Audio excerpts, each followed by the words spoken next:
Hello students, welcome back. आज हम पढ़ने जा रहे हैं चक्रीय प्रवाह के बारे में। तो उससे पहले चक्रीय प्रवाह को पढ़ने से पहले हम टॉपिक क्लियर करेंगे अपना। सबसे पहले कि समष्टि जो अर्थशास्त्र होता है उसके क्षेत्र कितने होते हैं, या मैं ये कह सकता हूँ कि एक अर्थव्यवस्था के कितने क्षेत्र होते हैं। अभी तक हमें पता है अर्थव्यवस्था में 3 क्षेत्र होते हैं, प्राथमिक, द्वितीयक और तृतीयक क्षेत्र। लेकिन हम समष्टि अर्थशास्त्र के क्षेत्र पढ़ रहे हैं, तो उसमें हम बच्चों 4 क्षेत्र के बारे में पढ़ेंगे। सबसे पहले हम पढ़ेंगे परिवार क्षेत्र, दूसरा उत्पादक क्षेत्र जिसे हम फर्म भी कहते हैं, और तीसरा हम पढ़ेंगे सरकार, और फोर्थ हम पढ़ेंगे स्टूडेंट्स शेष विश्व। तो ये 4 क्षेत्र होते हैं। इन 4 क्षेत्र के अकॉर्डिंग हम पढ़ेंगे कि कैसे एक अर्थव्यवस्था में काम किया जाता है। देखिए, परिवार क्षेत्र उस क्षेत्र को कहते हैं जो वस्तु सेवाओं का उपभोग करता है। जो वस्तुओं का उपभोग करेगा वो परिवार क्षेत्र कहलाएगा, जो खरीदेगा वस्तु सेवाओं को। और उत्पादक क्षेत्र, आप नाम से ही पता लग रहा है कि जो उत्पादन करेंगे, जो वस्तु सेवाओं का उत्पादन करेंगे, इसे फर्म भी कहते हैं। शॉर्ट में हम फर्म ही लिखेंगे, इसका यूज़ फर्म ही करेंगे। और जो सरकार होती है, सरकार का काम जो होता है कि उत्पादक क्षेत्र और परिवार क्षेत्र दोनों के लिए कार्य करना, वेलफेयर को जनरेट करना, ज़्यादा से ज़्यादा यानी ज़्यादा से ज़्यादा सामाजिक कल्याण को बढ़ाना, वो सरकार का काम होता है। शेष विश्व के साथ हम क्या करते हैं, जब हमारी अर्थव्यवस्था होती है उसमें जब उत्पादन ज़्यादा हो जाता है तो हम क्या करते हैं, विशेष विश्व को बेच देते हैं। या हमें किसी चीज़ को खरीदना है, हम देश में अपने देश में उत्पादन नहीं कर पाते तो विदेशों से खरीद लेते हैं। तो शेष विश्व का ये काम हम पढ़ेंगे। इसमें शेष विश्व से पैसे लिए भी जाते हैं और उनको पैसे दिए भी जाते हैं। तो ये 4 क्षेत्र के बारे में हम पढ़ेंगे। सबसे पहले हम पढ़ रहे हैं अंतर क्षेत्रीय प्रवाह। स्टूडेंट्स, अंतर क्षेत्रीय प्रवाह को पढ़ने से पहले सभी स्टूडेंट्स जो वीडियो को देख रहे हैं प्लीज़ उसे लाइक और शेयर ज़रूर कीजिए।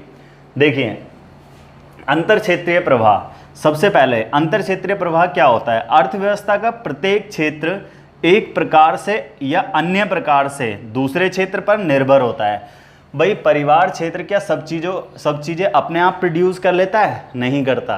वो क्या करता है, उत्पादक क्षेत्र से खरीदता है, सरकार से उसे सहायता मिलती है, ठीक है। शेष विश्व से वो वस्तुओं को खरीद सकता है, वहाँ पर जाकर कार्य कर सकता है, ठीक है। तो ये है। तो एक अर्थव्यवस्था जो होती है, अर्थव्यवस्था का प्रत्येक जो क्षेत्र होता है, हर कोई क्षेत्र, कोई भी एक क्षेत्र एक प्रकार से या अन्य प्रकार से, एक भी प्रकार हो सकता है उसके कुछ अन्य भी हो सकता है, वो दूसरे क्षेत्र पर निर्भर होता है, जिसे क्षेत्रीय अंतः निर्भरता कहते हैं, ठीक है। अंतः क्षेत्रीय निर्भरता ही पढ़ रहे हैं हम ये, ठीक है। तो ये हम पढ़ेंगे। अंतः क्षेत्रीय प्रवाह का वर्गीकरण जो इसमें हम पढ़ेंगे 2 तरीके से किया जाता है। सबसे पहले वास्तविक प्रवाह और मौद्रिक प्रवाह। स्टूडेंट्स, वास्तविक प्रवाह और मौद्रिक प्रवाह को पढ़ने के लिए इसलिए पढ़ा जाता है इन्हें बेसिकली, ताकि हम समझ सकें जो इकोनॉमी होती है ना, अर्थव्यवस्था होती है, उसमें काम कैसे किया जाता है। इनको पढ़ने से हमारे बहुत सारे कॉन्सेप्ट क्लियर हो जाते हैं। जैसे फॉर एग्जांपल, हम ये सोचते हैं कि एक अर्थव्यवस्था है, उसमें काम कैसे करें, ठीक है। यानी परिवार क्षेत्र है या उत्पादक क्षेत्र है, कौन उत्पादन कर रहा है। ऐसे तो बहुत सारे व्यक्ति उत्पादन कर रहे हैं, बहुत सारे व्यक्ति खरीद रहे हैं वस्तु सेवाओं को, तो उसको कैटेगराइज किया जाता है, इसलिए इम्पोर्टेंट है काफ़ी। वास्तविक प्रवाह को हम रियल फ्लो कहते हैं और मौद्रिक प्रवाह को मनी फ्लो कहते हैं, ठीक है। तो पहले वास्तविक प्रवाह देखिए स्टूडेंट्स, वास्तविक प्रवाह एक ऐसा प्रवाह होता है जिसमें एक अर्थव्यवस्था में कोई मनी नहीं होती, पैसे का कोई काम नहीं है। 2 क्षेत्र होते हैं हमारे पास, परिवार क्षेत्र और फर्म। भाई, फर्म परिवार क्षेत्र के लिए कार्य करता है, फर्म परिवार क्षेत्र के लिए कार्य करता है, परिवार क्षेत्र फर्म के लिए कार्य करता है। सबसे पहले हम आते हैं परिवार क्षेत्र के पास। परिवार जो क्षेत्र होता है, मैं आपको बता रहा हूँ। देखिए, साधन सेवाएं, सबसे पहले परिवार क्षेत्र के पास साधन सेवाएं होती हैं। साधन सेवाएं 4 प्रकार की होती हैं। सबसे पहली होती है श्रम, उसके पास होता है, भूमि उसके पास होती है, पूंजी इसके पास होती है, उद्यम इसके पास होता है। यहाँ पर पूंजी का मतलब हम प्लांट मशीनरी या कोई कैपिटल इक्विपमेंट से ले रहे हैं। पैसा मैंने आपको बता दिया, वास्तविक अर्थ प्रवाह में पैसा नहीं है, ठीक है। तो ये ध्यान रखना है आपको। तो ये परिवार क्षेत्र के पास ये सब चीज़ें हैं उपलब्ध। अब ये क्या करता है, परिवार क्षेत्र इसे दे देता है कि भाई आप यूज़ कर लो, ठीक है। फर्म ने क्या करा, परिवार क्षेत्र के साधन सेवाएं यूज कर ली। अब यूज करके इन्होंने क्या करा, वस्तु सेवाओं को उत्पादित कर दिया और वस्तु सेवाएं फिर इसे दे दिया। ठीक है, ऐसे पहले काम होता था अर्थव्यवस्था में, ऐसे कार्य किया जाता था पहले, ऐसे हम इसे समझते थे। ठीक है, क्योंकि पैसा नहीं था तो इसे हम क्या कहेंगे, रियल फ्लो। ये क्या कहलाएगा, हमारा वास्तविक प्रवाह कहलाएगा। समझ में आ गया बच्चों। देखिए, क्या हम वास्तविक प्रवाह में पैसे के बारे में पढ़ रहे हैं, नहीं पढ़ रहे। इसमें किस चीज को शो करा है, सेवाएं सिर्फ। ठीक है, वस्तुएं या सेवाएं, सेवाएं ये भी होगी, ये भी सेवाएं। तो मैंने इसकी एक सिंपल सी डेफिनेशन लिखी, ये एक ऐसा प्रवाह होता है जो अर्थव्यवस्था में वस्तुओं तथा सेवाओं के प्रवाह को दर्शाता है। भाई इसमें ये कंप्लीट हो गया पूरा, ये सेवाएं होगी, ये भी सेवाएं होगी, है ना। तो वस्तुएं तथा सेवाओं के प्रवाह को दर्शाने वाले प्रवाह को हम क्या कहते हैं, वास्तविक प्रवाह कहते हैं। क्लियर हुआ पहली चीज। दूसरी डेफिनेशन देखिए स्टूडेंट्स, ये हम याद नहीं करेंगे, इसे लर्न नहीं करना बिल्कुल भी किसी भी बच्चे को, इसे बस सीखना है कि हम कैसे कराते हैं, कैसे बनाते हैं डेफिनेशन को। देखिए दूसरे शब्दों में, भाई परिवार क्षेत्र फर्म को क्या दे रहा है, साधन सेवाएं दे रहा है, और फर्म क्या दे रहा है परिवार क्षेत्र को, वस्तुओं तथा सेवाएं दे रहा है। देखिए इसमें अब यह वह प्रवाह होता है, यह वह प्रवाह होता है जो परिवार क्षेत्र से फर्म को, सब उसमें देखेंगे, सब रीडिंग करेंगे इसमें, सिर्फ जो परिवार क्षेत्र से फर्म को साधन सेवाएं जैसे श्रम, पूंजी, भूमि तथा उद्यम, ठीक है, तथा फर्म से परिवार क्षेत्र को वस्तुओं तथा सेवाओं के प्रवाह को दर्शाता है। समझ में आ गई।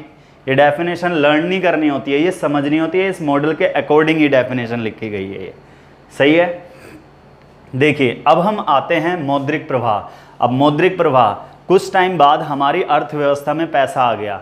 अगर पैसा आ जाता है तो अर्थव्यवस्था में काम कैसे किया जाता है, ठीक है, तो उसके बारे में हम पढ़ने जा रहे हैं।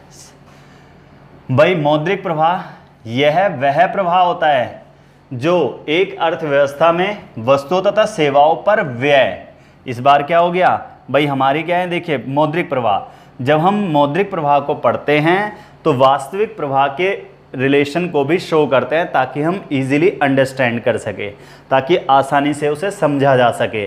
सिर्फ इसलिए मौद्रिक प्रवाह स्टूडेंट्स ऊपर वाला है भाई, ये क्या शो कर रहा है, वस्तुओं तथा सेवाओं पर व्यय। भाई फर्म ने सेवाओं पर व्यय तो करा है, खर्च ही तो करा है। साधन भुगतान का मतलब क्या है, खर्च करना। तो इसलिए हमने लिख दिया यहाँ पर, यह वह प्रवाह होता है जो अर्थव्यवस्था में वस्तुओं तथा सेवाओं पर व्यय के प्रवाह को दर्शाता है। वास्तविक प्रवाह और मौद्रिक प्रवाह में सिर्फ डिफरेंस इसी चीज का है, इसमें पैसे नहीं हैं और इसमें पैसे हैं, क्योंकि इसमें खर्चा किया जा रहा है। ठीक है, दूसरे शब्दों में हम डेफिनेशन बाद में पढ़ेंगे। देखिए आपको ये नहीं ध्यान रखना कि ये ऊपर आ रहा है ये नीचे आ रहा है, यहाँ पर तो मैंने अलग लिखा है, आपको एरो का ध्यान रखना है। भाई परिवार क्षेत्र फर्म को क्या देता है, परिवार क्षेत्र के पास साधन सेवाएं थी, ठीक है, श्रम, पूंजी, उद्यम तथा भूमि थी उसके पास, उसने दे दी फर्म को। अब फर्म ने क्या करा, जब पैसा आ गया तो इसने क्या करा, साधन भुगतान कर दिया उस चीज का। ठीक है, जब पैसा आ गया तो साधन भुगतान कर दिया, साधन सेवाओं के बदले भुगतान। जैसे श्रम यूज करी तो मजदूरी दे दी उसकी, पूंजी यूज करी तो ब्याज दे दिया उसका, उद्यम यूज करा लाभ दे दिया, भूमि यूज करी तो किराया दे दिया। क्लियर। अब यहाँ पर तो पहले हमें वस्तु सेवाएं दे रही थी फर्म, ठीक है, फर्म क्या कर रही थी, वस्तु सेवाएं दे रही थी परिवार क्षेत्र को। इस बार क्या हुआ, परिवार क्षेत्र के पास जब पैसा आ गया तो पैसा आने पर परिवार क्षेत्र द्वारा अब खर्च किया जाएगा, वस्तुओं तथा सेवाओं पर क्या किया जाएगा, खर्च किया जाएगा। ठीक है, यहाँ पर इसलिए व्यय लिख दिया। तो ये है हमारा मौद्रिक प्रवाह और वास्तविक प्रवाह। इस प्रवाह को समझने से हमें अर्थव्यवस्था के बारे में क्लियर होता है कि काम कैसे किया जाता है, थोड़ा सा इजीली हो जाता है उसको आगे के टॉपिक को समझने के लिए। ठीक है बच्चों, कॉपी करिएगा, फिर हम पढ़ेंगे इसके बाद चक्रीय प्रवाह के बारे में।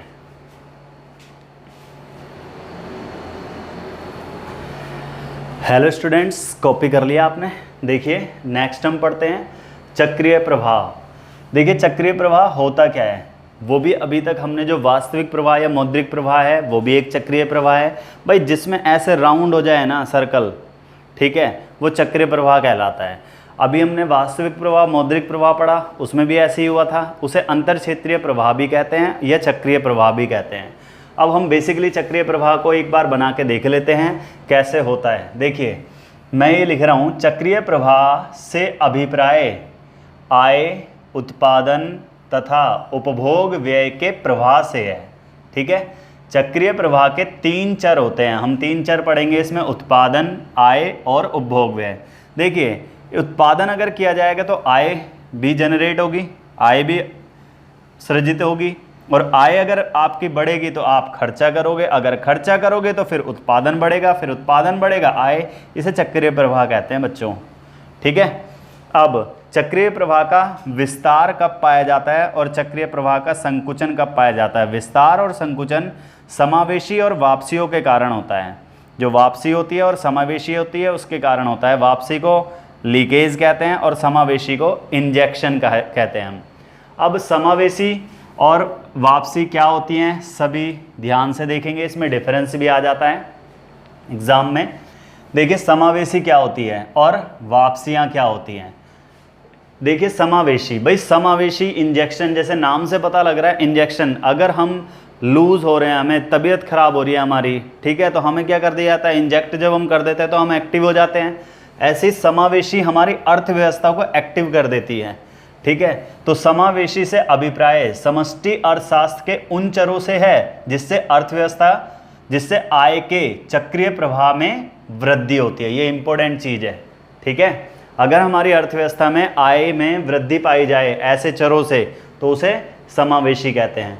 अगर कमी पाई जाए, ठीक है, सेम चीज़ है बाकी वही, वापसी से अभिप्राय समष्टि अर्थशास्त्र के उन चरों से है जिससे आय के चक्रीय प्रवाह में कमी पाई जाए तो उसे हम क्या कहेंगे, वापसियाँ। समावेशी के कारण चक्रीय प्रवाह में विस्तार होता है। ठीक है, अगर भाई वृद्धि पाई जा रही है तो विस्तार हो रहा है, और वापसियों के कारण क्या होता है, संकुचन होता है। ठीक है, समावेशी के कारण अर्थव्यवस्था में वस्तु उत्पादित जो वस्तु सेवाओं जो होती है उनकी मांग क्या हो जाएगी, बढ़ जाएगी। विस्तार का मतलब बढ़ना होता है, भाई आय बढ़ रही है तो मांग भी बढ़ेगी।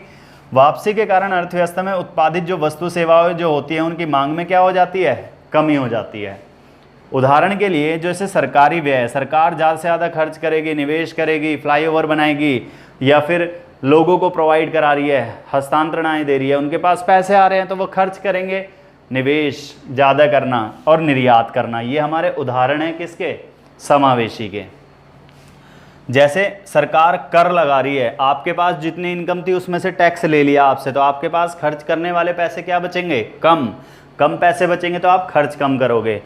आप अपने पैसे को बचा ज़्यादा रहे हो, खर्च कम कर रहे हो, तो इसका मतलब क्या है, ये वापसियाँ हैं।